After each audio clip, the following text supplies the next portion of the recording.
মহিলারা নামাজে সালাম ফিরিয়ে একটি ছোট্ট দোয়া 7 বার পড়লে সংসারের সকল প্রয়োজন আল্লাহ পূরণ করে দিবেন।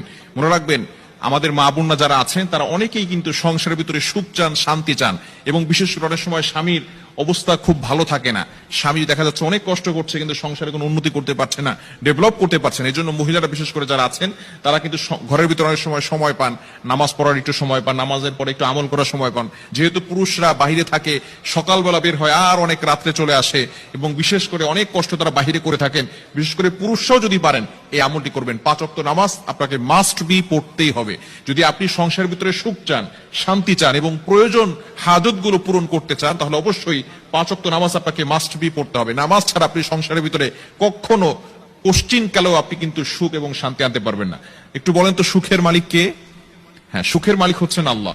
তো ওই আল্লাহকে আপনি অখুশি করে কখনো আপনার সংসারে সুখ আনতে পারবেন না।